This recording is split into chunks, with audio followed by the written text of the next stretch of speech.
X and I had way too young. We're friendly co-parents. One big rule we share is if our daughter breaks something, she pays for it. Now, sis and I are the only grandkids.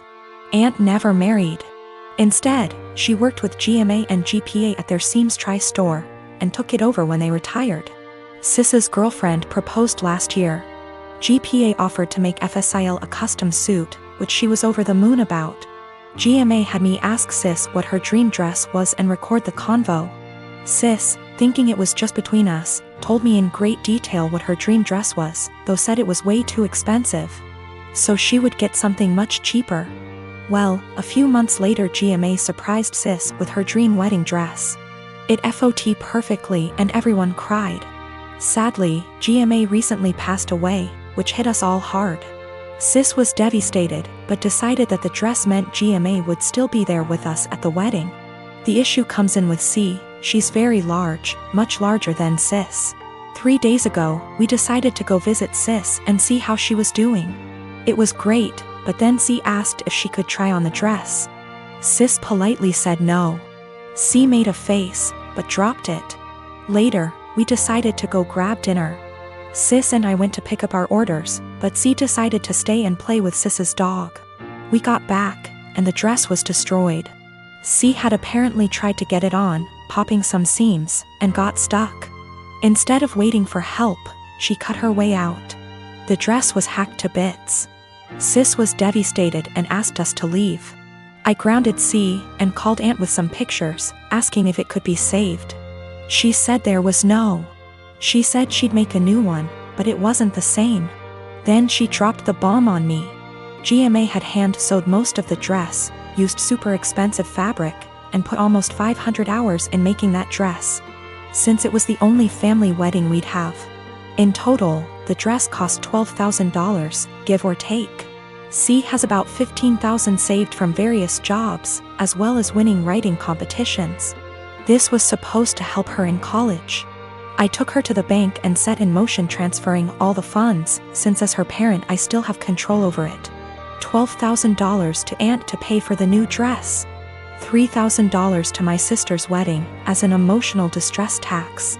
I explained exactly why this was happening to C, but she sobbed the entire time, asking what was she supposed to do for college and saying it wasn't her fault.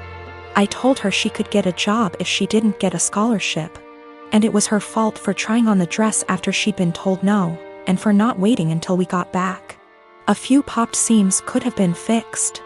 Hacking the dress to pieces couldn't.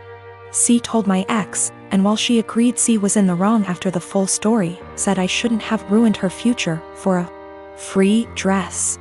I reminded her of our rule, and she still thinks I'm wrong. $3,000, that was to make up to my sister that C destroyed the last gift our dead grandma ever gave her. I consider that part of the price of destroying the dress, since even if Aunt remakes it, it's lost a great deal of its sentiment value. I pointed out how young we has her because I wanted to explain how a 31-year-old has a 16-year-old kid. I do not resent having her, she's the best thing I've ever done.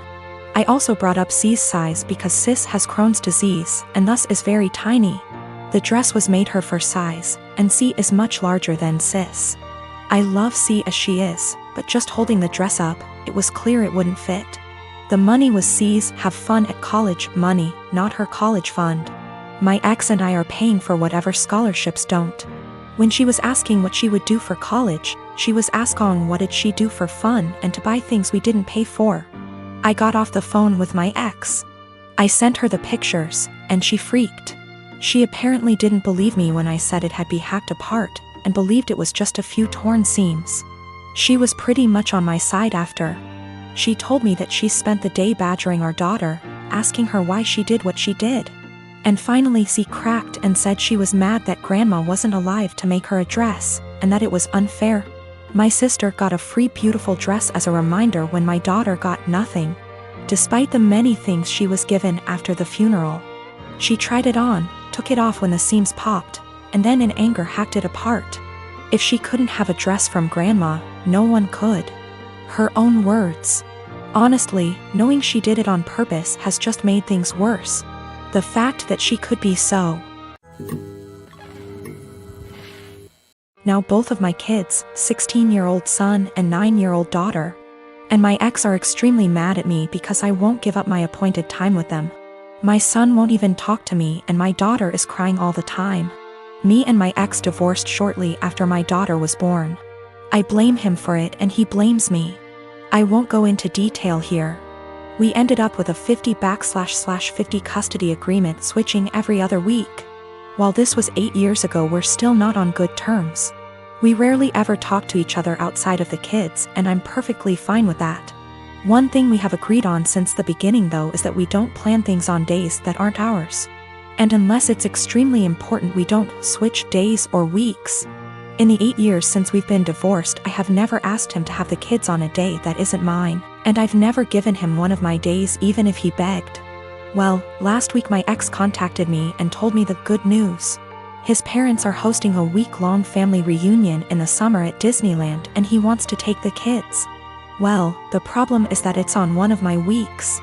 He asked me to let the kids stay with him that week or to switch a week with me, and I shot him down.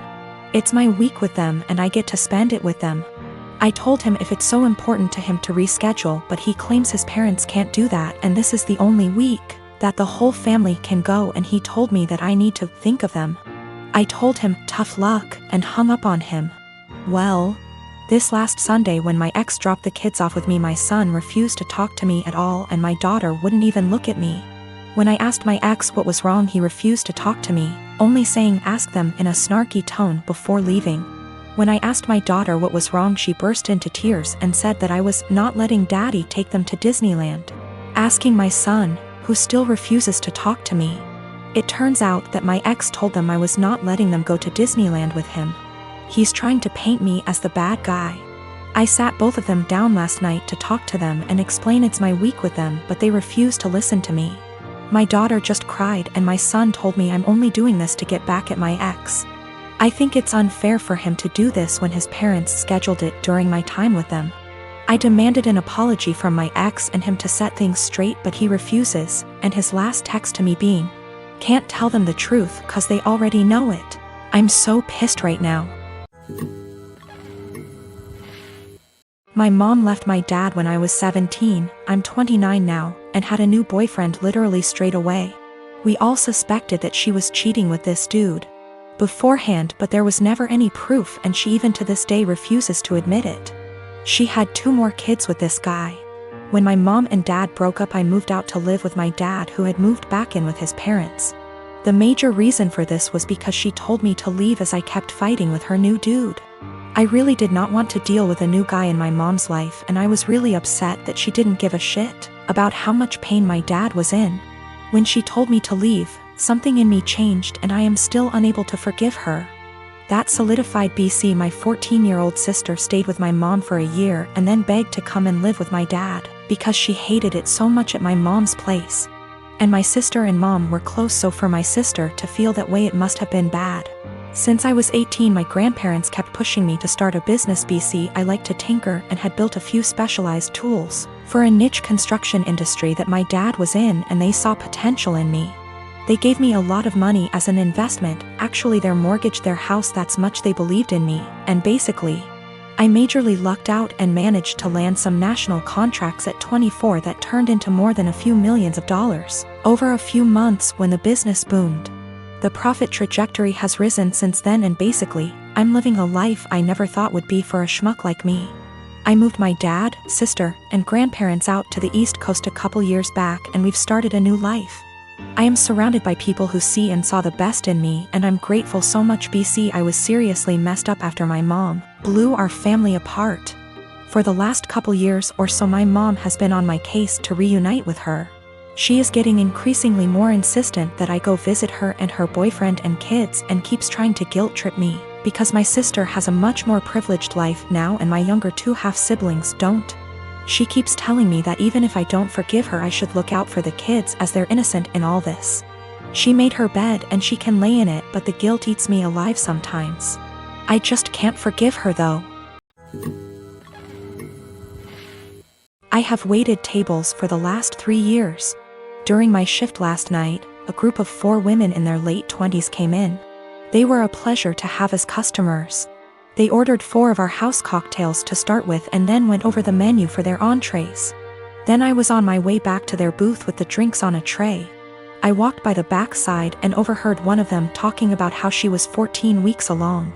When I rounded back, they were talking about the same topic and it was clear to me that she was pregnant. I figured her having 1 drink wasn't a big deal. They ordered their entrees and I went off to handle other tables.